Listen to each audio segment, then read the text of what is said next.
Saludo a esta hora de la mañana al doctor Hernán Toral. Doctor, buenos días. Usted es miembro también de un colectivo ciudadano de combate a la corrupción. Segundo, muchas gracias por esta invitación. Estamos luchando, hemos venido haciendo una lucha de titanes porque no tenemos elementos que nos apoyen, no tenemos elementos que nos ayuden a poder salir adelante. Como da la impresión que todo el país es corrupto y que ya se ha vuelto cultura, ya se ha institucionalizado en el Ecuador el ser corrupto, y el que no lo es un tonto. Esto es una teoría que surgió de los inmorales que se reprodujeron y tuvieron hijos.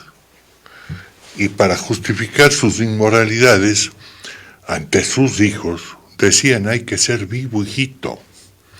Y hoy día nos están gobernando los amorales, porque creen que está bien.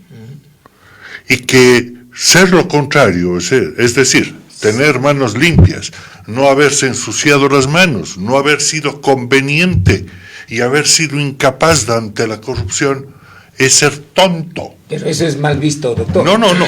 Esa es la sociedad que tenemos. Y los políticos que tenemos. Y la clase política que tenemos. Y estamos viendo de que elegimos autoridades a gente fruto no de la voluntad popular, sino de los espejos de México, Cuba, Nicaragua, Venezuela y también del Ecuador, que están instalados para manipular las elecciones. El problema es que quienes manejan los espejos ni siquiera saben sumar. No, y de 500 electores, o de 300 electores que tiene una junta, le terminan dando 600 votos para tal o cual dignidad. Entonces, en ese país estamos. Y hoy día nos aprestamos a ver en el 24 de mayo próximo a la posesión de unas autoridades que no sabemos si serán mismo legítimas. No, porque ya la Asamblea Nacional está deslegitimada. Y quizás a lo que usted hace referencia se traduce, no yéndonos muy lejos, pasando justamente el mes de febrero en las elecciones seccionales, en donde la ciudadanía ya no cree en la política, ya la ciudadanía no cree en los políticos, porque los políticos son sinónimos de corrupción. ¿Y esto lo podemos cambiar o no, doctor? Le tenemos que cambiar con conciencia del pueblo, pero de un pueblo que se comprometa, de un pueblo que se empodere del problema. Yo he visto con verdadera satisfacción manifestaciones como las del barrio Hermano Miguel, como las de la parroquia Ricaurte, por ejemplo, ocurridos en este fin de semana, en donde por fin reacciona el pueblo. Fue necesario ser asolados por delincuentes, por terroristas, por narcotráfico, para que por fin despierte la población. Porque hasta tanto era un ¿qué me importa? El problema es tuyo. Muy bien, usted tocó este último tema que hay que entrar en materia de análisis. Estos son grupos que llegaron al país, pero no sabían cómo acercarse a la política. Una vez dentro de la política nos complicaron, de hecho, a todos los ecuatorianos. ¿De quién es la responsabilidad de tener hoy en día el Estado que tenemos? ¿Quién creó? Yo le respondo con una pregunta, segundo. ¿Quién es el que dio origen a este desgobierno institucional del Ecuador? ¿El génesis de esto? El génesis de esto tiene una fecha, 15 de enero del 2007. ¿Quién se posesionó como presidente de este país?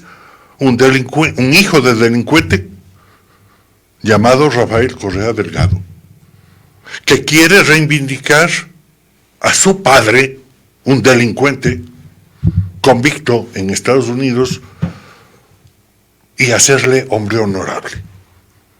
Y para eso tiene que volver legítimo al narcotráfico, a la delincuencia común y organizada. Y para eso se hizo financiar por las FARC. Nos consta, hay documentos internacionales al respecto, ¿no? Hay pruebas más que suficientes. Para eso había que usurpar el poder y destruir el sistema, el orden jurídico instaurado en el Ecuador. Entonces había que tomarse el Tribunal Supremo Electoral con un testaferro, ¿no? El que se oponía a esto era un Congreso Nacional, hay que destituir a los congresistas y poner a unos adláteres forrados en manteles. Hay que tomarse la Corte Constitucional, poner a unos testaferros, y el resultado, la Asamblea Constituyente, la consulta popular, ilegítimamente convocada, ¿no? Con la cual se rompió el orden, que legitimó los actos de quienes rompieron el orden constituido en ese momento.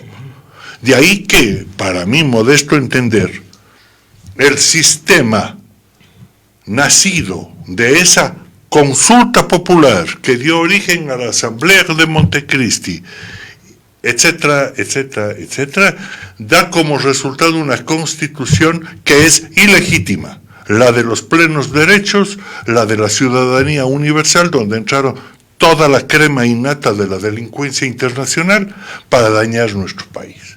Esto tiene nombre y apellido, Rafael Vicente Correa Delgado. Muy bien, doctor. Para comprobar lo dicho, vamos con la nota 1. Y este es un tema que hay que reflexionar, ciudadanos, sobre lo que acaba de decir el doctor Hernán Toral sobre este tema. ¿Cuál es el génesis?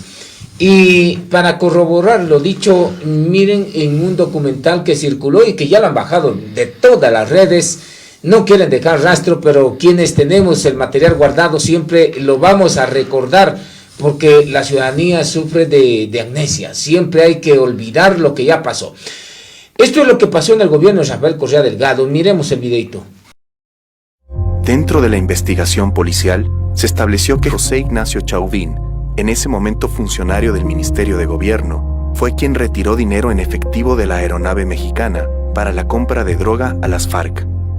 En la investigación, surgen por primera vez vinculados al poder político los nombres de los hermanos Jefferson, Miguel y Edison Ostaiza, generando enorme incomodidad al interior del gobierno. Nosotros pudimos ya determinar que esto no era una estructura únicamente de narcotraficantes. Aparecieron ya las FARC, aparecieron las relaciones con el gobierno nacional, con ciertos funcionarios del gobierno nacional, del gobierno de Rafael Correa. Ahí está. Coronel Joel Silva, él es el mayor Leonel Silva, jefe de la Unidad de Investigaciones Especiales, que antes se encargaba de desbaratar los grupos de delincuencia organizada. Después llegó Rafael Correa y vamos a seguirles dando justamente material. Este es el génesis de aquello. No, con esto se pudo observar cómo los grupos delincuenciales, grupos narcotraficantes empezaban a ingresar a un estado y daban la bienvenida y parían una constitución en el año 2008 que en el artículo 216 daban la ciudadanía universal. Daban derechos a nacionales y extranjeros. Ecuador pasó de ser de un país un poco seguro a un país totalmente inseguro, a causa de estas acciones, a causa de generar, como decía, un Estado fallido. ¿Se podría decir así, doctor? Segundo, hay que ver esto desde el punto de vista de la guerra entre las fuerzas del bien y las fuerzas del mal. La mejor forma de destruir a un enemigo, ¿cuál es? No atacándolo externamente. Hay que atacarle por dentro, debilitarle por dentro. Y eso se ha venido manejando y haciendo en la política. El señor Lasso, por ejemplo, es un caso de eso. No, fue tan inocente de creer de que los enemigos le pueden ayudar. Claro que le ayudaron a caerse. Estar en el estado que está, por haber confiado en el correísmo. No sé, es una ingenuidad. Al inicio de su periodo, cuando pactaron socialcristianos, correístas. Hasta hoy este pobre hombre viene designando correístas. La jefe de información, que es la que le reemplaza al anterior representante de comunicación. De comunicaciones, no es más que una excelente militante correísta, funcionario de Correa. Bueno, ya. El peor enemigo es la estupidez. Eso es sabido. Pero el segundo enemigo es la infiltración. Y en el caso presente, la infiltración en los mandos del país, políticos del país, fue ese segundo enemigo. El crimen organizado internacional puso vía elecciones, usando la inocencia del ecuatoriano, natural del ecuatoriano y del pueblo, aún no de ellos, Rafael Correa Delgado. ¿Como quién? Como presidente, para que tome decisiones. Entonces, este individuo limitó el poder de las Fuerzas Armadas, infiltró a las Fuerzas Armadas, infiltró a la policía, les limitó los poderes, les desmoralizó institucionalmente. Todo eso hizo este individuo. Quieren comprar un chisguete de gas, pimienta, un problema más grande que hay que hacer licitación durante 10 años. Así es. No tienen un régimen especial, el tema de la Policía Nacional. La seguridad no puede estar en ese plano. Pues Correa lo impuso.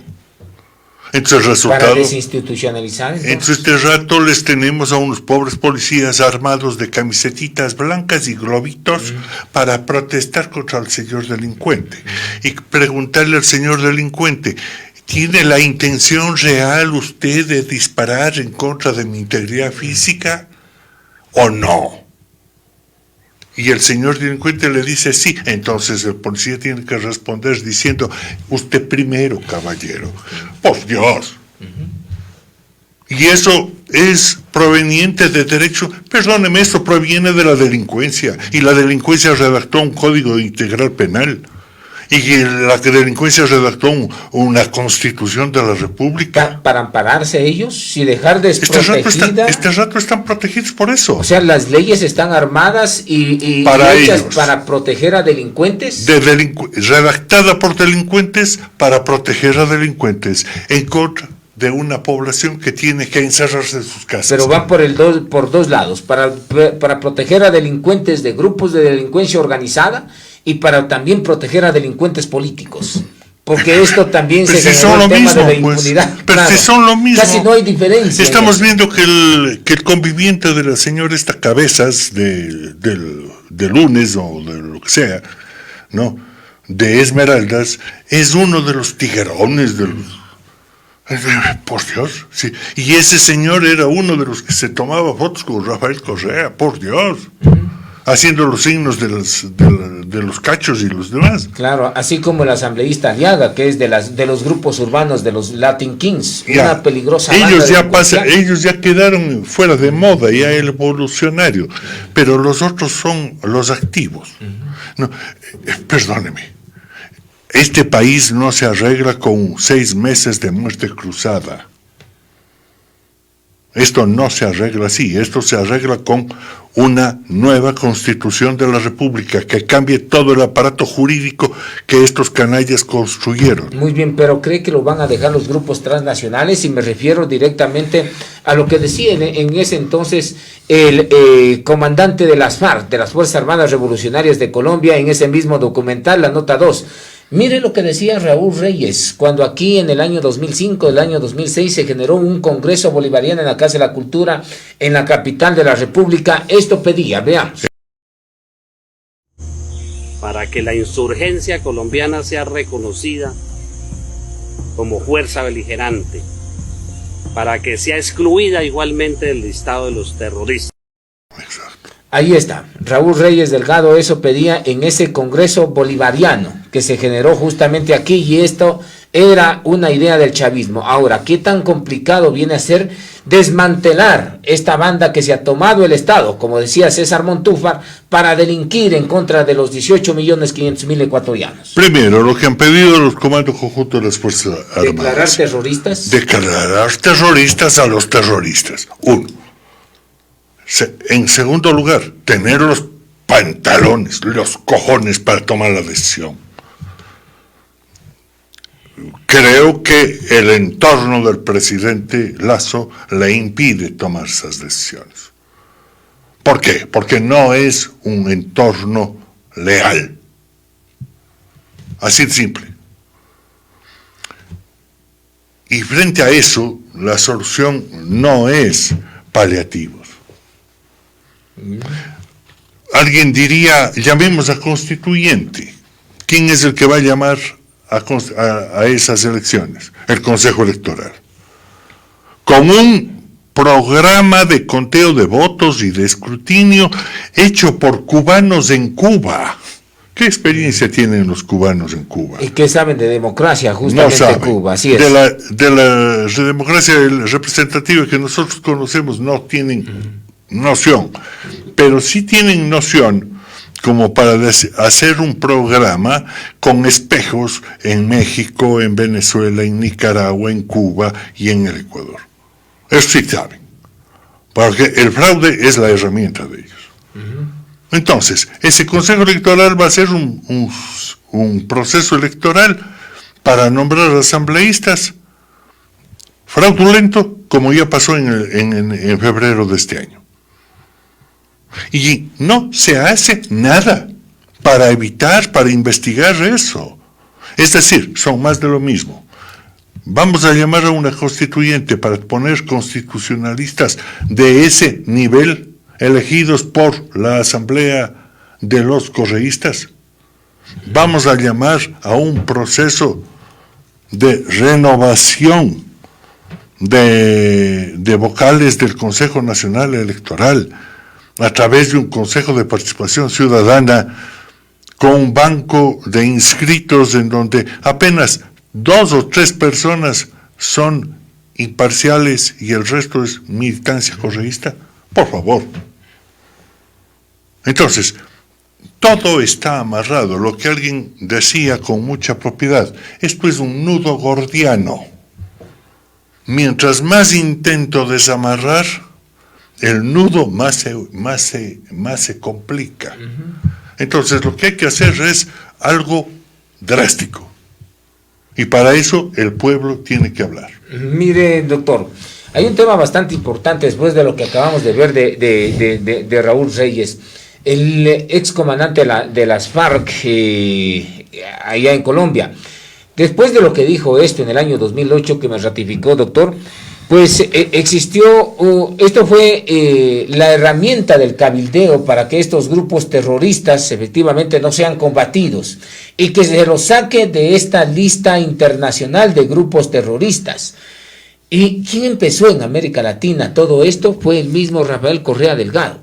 Aquí tenemos la nota número 3, en donde le preguntan en una entrevista a Rafael Correa Delgado cómo son considerados aquellos. Y miren la respuesta que dio el expresidente prófugo. ¿Es la FARC terrorista? Yo no creo, yo creo que es un grupo subversivo, ¿no? Que no estoy en absoluto de acuerdo con ellos. Hay ramas que se han desviado, que incluso tienen financiamiento de droga y todo eso, pero hay otra gente que lucha por ideales, totalmente equivocada, pero esa gente no se la puede llamar terrorista. Y lo que también creemos es que no hay una solución militar al conflicto. Por eso todas nuestras energías, todas nuestras buenas intenciones con... Primero habla un terrorista y después habla Rafael Correa. En secuencia, parece que se articularon todos. Lo que le faltó decir en ese momento a Correa es de que los señores de las FARC eran unas hermanas de la caridad. Eso es lo único que le faltó decir. ¿Cómo podía hablar mal de las FARC si estaba de candidato presidencial por dineros de las FARC? Y esos dineros eran fruto del narcotráfico, de la extorsión, del secuestro, etcétera, etcétera. ¿Cómo pueden negar estos, y tiene una hinchada bastante buena el correísmo, pero dice que esos son elucubraciones de los sectores opositores, más aún cuando la sociedad sabe, y eso se lo dijo, recuerde usted, después del ataque en Angostura. Pero lo dijo el expresidente de la República de Colombia, Álvaro Uribe. La nota número 5, escuchemos y después vamos con una reflexión sobre aquello. Esto es lo que dijo y lo que señala justamente, doctor, usted, en base al financiamiento de las campañas del correísmo de este grupo subversivo, de este grupo terrorista de las FARC. Veamos lo que dijo el presidente de Colombia, Álvaro Uribe. En nota enviada al secretariado, explico sobre la ayuda entregada a la campaña de Rafael Correa de acuerdo a su instrucción. ¿Qué le parece? Esto de acá, pero todavía existen personas que dicen que no, que estamos viendo cucos, que es una manera de desprestigiar al mejor gobierno del país. Doctor, después de escuchar todo lo que se decía en este momento, ¿qué podemos entender cuando existe el otro lado, la otra línea del correísmo, quien señala que es mentira todo lo que las personas señalan? Segundo, yo le invito a hacer memoria. Datos de prensa. Las Fuerzas Armadas ecuatorianas llegaron a un laboratorio de droga o un laboratorio guerrillero y las encontraron hasta con las ollas calientes, pero no había un solo terrorista. ¿Se acuerda de esa época? Sí, ¿sabe por qué? Porque justamente había gente que le pasaba la información, y esto lo señalaba Francisco Huerta en este mismo documental. Lo que dice el doctor Hernán Toral tiene fundamentos, porque esto no lo dice solamente Hernán Toral, lo dice justamente ya quien no está con nosotros, Francisco Huerta, en esta nota número 4. Escuchemos y sigamos con esta reflexión que nos parece muy interesante coger el hilo. Muchas otras cuestiones previas que había denunciado la presencia de guerrilla en territorio ecuatoriano, campamentos que no tenían la condición del de Angostura, que era más estable, pero campamentos transitorios, cuando iban los militares a ver qué estaba pasando, ya se habían ido. Es decir, alguien les decía, va a haber una incursión de la Fuerza Armada. Frente a esa duda de que había infiltración, alguien sabía los movimientos tácticos estratégicos del ejército contra la guerrilla. Entonces, en ese campamento, una vez que se produjo el bombardeo, se encontraron evidencias del financiamiento a las campañas de Correa, de la vinculación con el registro civil, de los vínculos con las personas que visitaban el campamento y eran funcionarios del gobierno de Correa, como el señor Chavín, que fue subsecretario de gobierno. Muy bien, Francisco Huerta recopilaba todo eso de que Ecuador se iba a convertir en una narcodemocracia, por lo que pasó en el correísmo. ¿Es eso lo que tenemos, doctor Toral? En el año 2007, el gobierno de Colombia, las fuerzas de seguridad de Colombia, detectaron muchos campamentos en territorio ecuatoriano de estos delincuentes de las FARC. Y obviamente seguían el órgano regular, ministro de Defensa de Colombia, presidente de la República de Colombia. Y el presidente de la República iba al expresidente del Ecuador, a su homólogo, y le decían, mira, está allá en tal coordenada, están estos. Haz tú la intervención. Porque estaban en territorio ecuatoriano. Exacto. ¿No? Y el presidente ecuatoriano tenía que informar a Fuerzas Armadas y Fuerzas Armadas intervenir. Directamente. Los canales de comunicación eran cerrados. Eso era cerrado. Presidente ecuatoriano recibía esa información y antes de ir donde el ministro de Defensa y a las fuerzas ecuatorianas, iba por vía Chauvin y Ostaizas y que todos, les compraban la droga a las FARC, que eran sus financistas y que ellos les daban vendiendo, ¿no? Iban, dirásle al amigo Raúl que se esconda. Y lógicamente llegaban las Fuerzas Armadas y encontraban de que ya se han ido. porque llegamos tarde. Eso pasó 3 ocasiones. Y esto, aparte de Francisco Huerta, yo me he enterado por Francisco Huerta, sí, pero también me enteré por Mario Pazmiño Silva, que era jefe de inteligencia en ese momento de las Fuerzas Armadas, ¿no?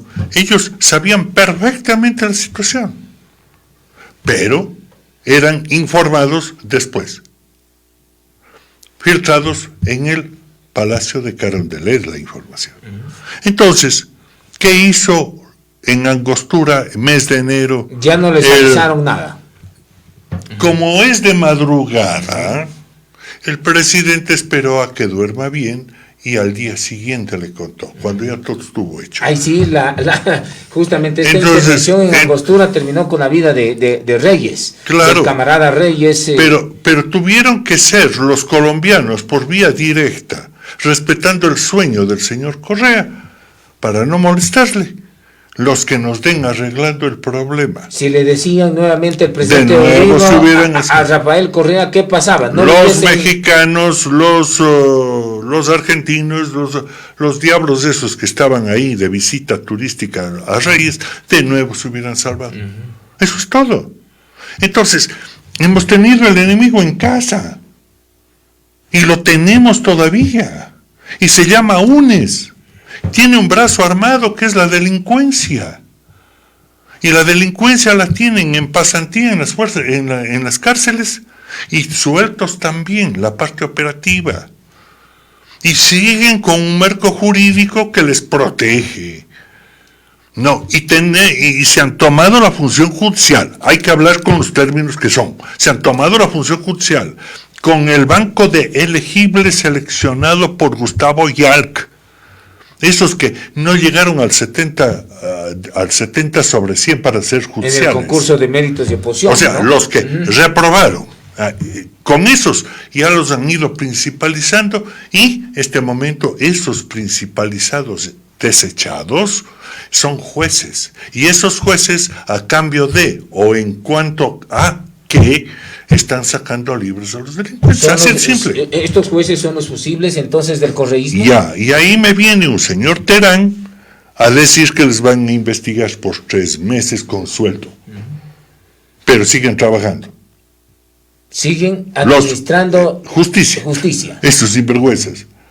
Y además de eso, quien puso a ese señor Terán en la Consejo de la Judicatura no es más que el señor Iván Saquicela, lamentablemente de acá. ¿No?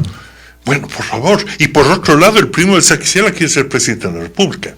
El presidente, claro, Virgilio Saquicela, ¿no? Entonces, por favor, ya dejemos de jugar al tonto. Ya dejemos de jugar al tonto y hagamos causa común. ¿Queremos que esto siga o no? Creo que la vía Lazo ya está agotada. En este caso, cuando usted dice ya está agotada, ¿a qué se refiere? No tiene ya la legitimidad para estar en el puesto. Él debería desistir de estar en esa función. No digo vía Borrero, porque en estos 2 años ¿adelantar las elecciones? Se ha deteriorado tanto que ya no va. El señor Lazo llegó gracias a un proyecto político y a una oferta al pueblo, que era, entre otros, destruir el andamiaje correísta. Pero no lo ha hecho. No ha hecho nada.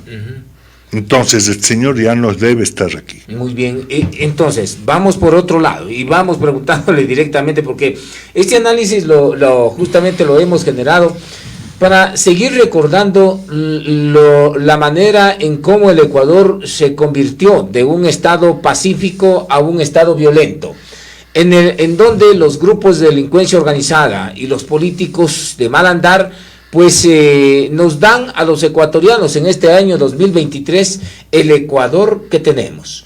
¿Esta es una casualidad, es una coincidencia lo que pasa, doctor Toral, hoy en día en el país? Cuando vemos que por todos lados existe desestabilización, tienen, por ejemplo, en la Asamblea Nacional al presidente de la República acorralado, no puede gobernar, no tiene mayoría, no puede hacer leyes, no puede aprobar leyes en beneficio del pueblo ecuatoriano. En la Asamblea Nacional está bloqueado.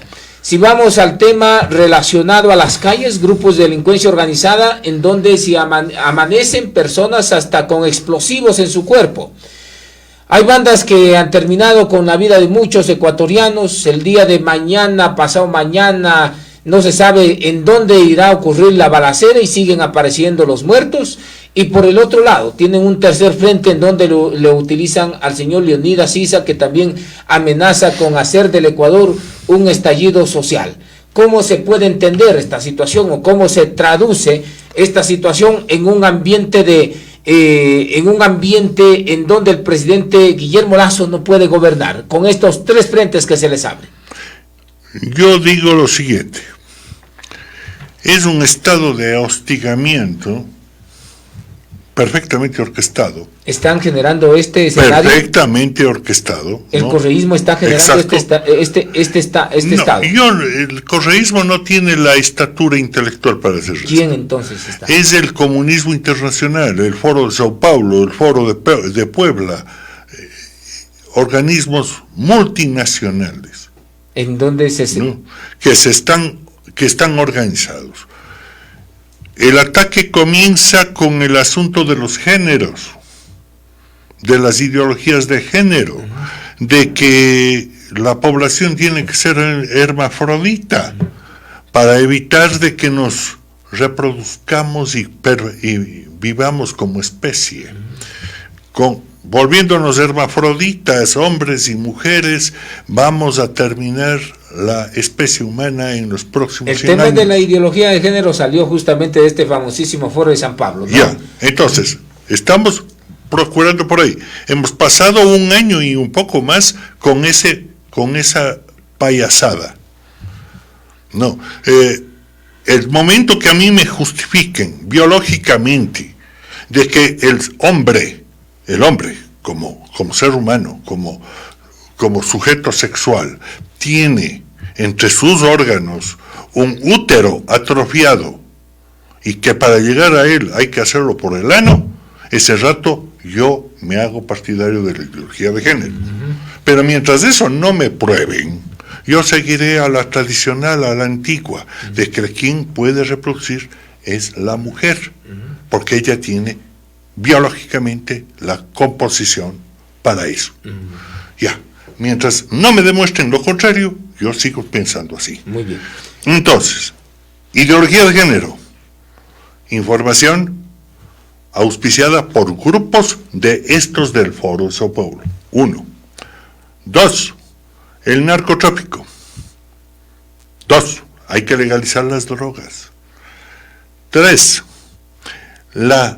¿Cómo llaman? La ciudadanía universal. Venga cualquier basurero a poner la basura en nuestro país. Bienvenidos sean. El resultado, estamos intoxicados, sobre todo de delincuentes extranjeros. La impunidad legal e inducida con jueces venales. En ese país estamos. Y hoy día ya lo hacen de frente. Hace 2 días en Yaguachi, creo que fue, capturan a 11 delincuentes avesados con armas largas, de fuego usadas en contra de la policía, y un juez venal los deja libres a 4. En San Lorenzo igualmente se captura al cabecilla de los tiguerones, a alias Elvi, y el juez dice hay que dejarlo y hay que hacerlo presentar. Y el señor Terán va recién a investigar. Es decir, con un ramito de rosas va a ir a castigarles. Muy bien, ¿para qué generaron estos escenarios? Este correísmo que está ligado como siamés al Foro de San Pablo. ¿Por qué generar esos escenarios? Para tenerle al segundo Cabrera, al Hernán Toral y a los como nosotros enjaulados en nuestras casas sin poder defendernos. Y junto a eso no tienen derecho a defenderse. No, el porte de armas, que no es que quieren implementar por primera vez ahora. No, toda la vida hubo. En el año 2011, Rafael Correa, mediante decreto ejecutivo, lo eliminó para dejar a la población indefensa. Pero es que la población queda indefensa y automáticamente la delincuencia se siente fortalecida. Yo he recordado mis copiados como estudiante de psicología forense. Y ahí, ¿quién me daba esa materia? El doctor Tenorio me decía algo muy simple. ¿Por qué el delincuente se arma para atacar a su víctima? Y la respuesta era, para amedrentar. No, por cobardía. El delincuente sabe que está haciendo mal. Y para compensar ese sentido de que está mal, procediendo mal, incorrectamente, en contra de lo moral y de la verdad que da fortaleza, ¿no? Frente a esa situación tiene que armarse para compensar esa diferencia y amedrentar a su víctima. Para compensar la cobardía que tiene el delincuente, necesita una arma. Dentro. Entonces, si le damos la seguridad al delincuente de que su víctima está desarmada y no tiene un derecho a portar ni un corta uñas, ¿no? El hombre se pasta.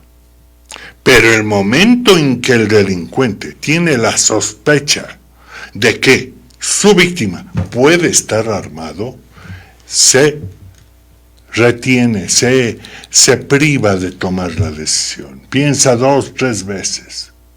Por esa razón el delincuente Correa nos quitó el derecho a portar armas, para desarmarnos y mandar el mensaje a sus colegas de que tienen un pueblo indefenso y pueden hacer lo que les da la gana. ¿A dónde nos quería llevar Rafael Correa? A esto. A ver, ¿a dónde nos quería llevar? Primeramente haciendo caso al Foro de San Pablo a rajatabla, porque cumplió todo.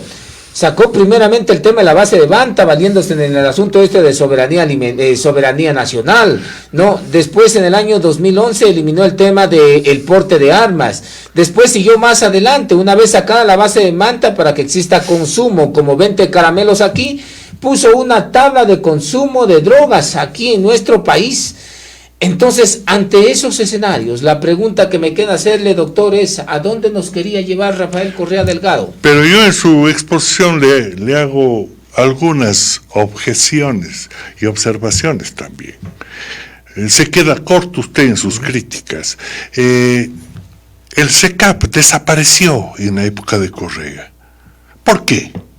El SECAP fue creado para que la gente que no pueda llegar a la universidad o que no puede llegar a la universidad o esa gente de recursos limitados económicamente que estudian posiblemente en la noche, ¿no? Porque deben trabajar en el día, aprendan un oficio que les permita vivir.